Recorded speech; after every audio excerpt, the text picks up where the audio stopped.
Okay, now these look insanely good. Welcome back to the channel. Now, this is unfamiliar ground because today we are in a kitchen, and what could that possibly mean? Well, by the title of the video, I presume that you're guessing that I'm going to be doing a baking video, which is something I've never done before. This is all new to me, and I thought I'd give it a go. I've been baking off video for probably nearly a year now, so I'm familiar with how to do it. I've got some recipes that I think, in my opinion, are perfected. I want to demonstrate, but I'll record and make a cool little video out of it, so I thought, why not? Now, the last video was the icing vlog. If you haven't already checked it out, be sure to go and check it out. But today, we are doing baking, and I plan to do more than just this one. So let's see how it goes, shall we? Because I'm sure it will go completely fine. So, what are we baking today, you ask?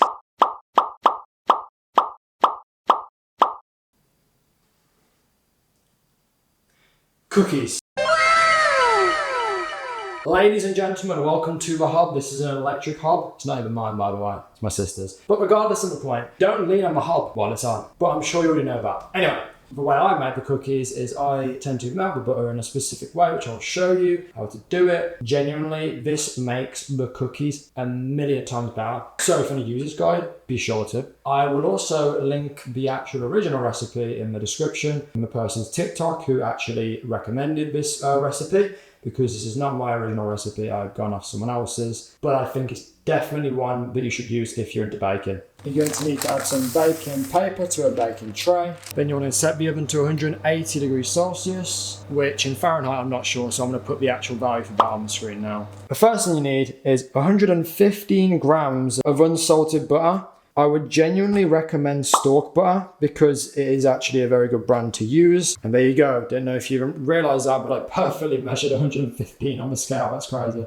I've actually never used this before, so this is new to me. It says medium heat, so I'm going to guess it's 5. Now, once this is heated up, which I presume it has now because it's been a while, we're going to add the butter. So what we're going to do is we're going to keep stirring it with a spatula for like 5 to 7 minutes until the butter turns like a deep amber colour and it develops a nutty aroma. As you can see, after a few more minutes, it's starting to develop this foamy look. It's not ready just yet. It's got to go more of a light yellow before it's ready to be put into the bowl. After another minute or two, we can see that the butter's got this foamy golden yellow look. That's how you want it to be. So once that's done, you know it's right and you know it's correct. You've done a good job. Then you're going to turn the hob off and then add the melted brown butter into a large bowl. Be careful because it is very, very, very, very hot. Add as much as possible.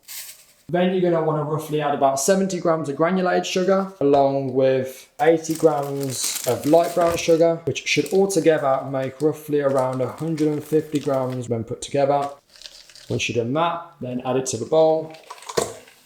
The next step is to whisk it for about roughly a minute or two. You want this ambery brown coloured paste to form. It's basically made of paste, which is what you want. And once you've done this, you want to crack a large egg onto it. Then you're going to want to add a tablespoon of vanilla extract, like so, to give it that kick. And then you're going to mix it together.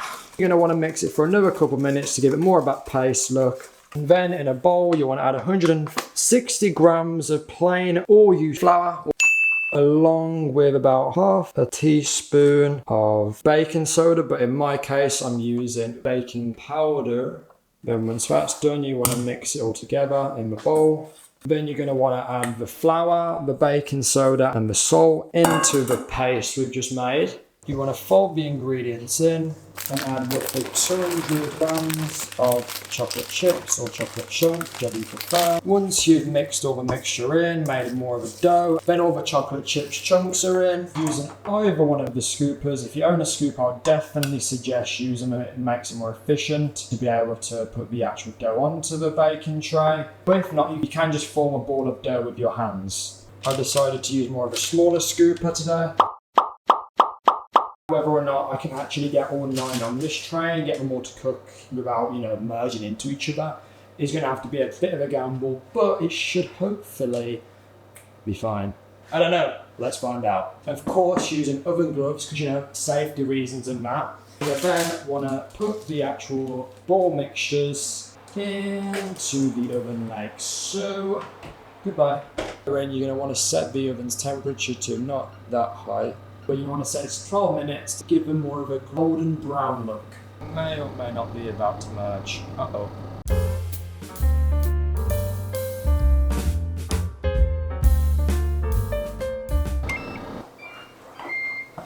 They are done. The cookies are done. Oh, look at this masterpiece. Okay, now these look insanely good. Obviously, if they're together, like just put a bit of a knife through them, it will separate them. If you plan to do more cookies, obviously go for more of the ingredients and like double up on them. Basically get the calculations right and you should be able to make a bigger batch. But for this batch, I've gathered about 9 cookies altogether, which is actually really good, to be honest.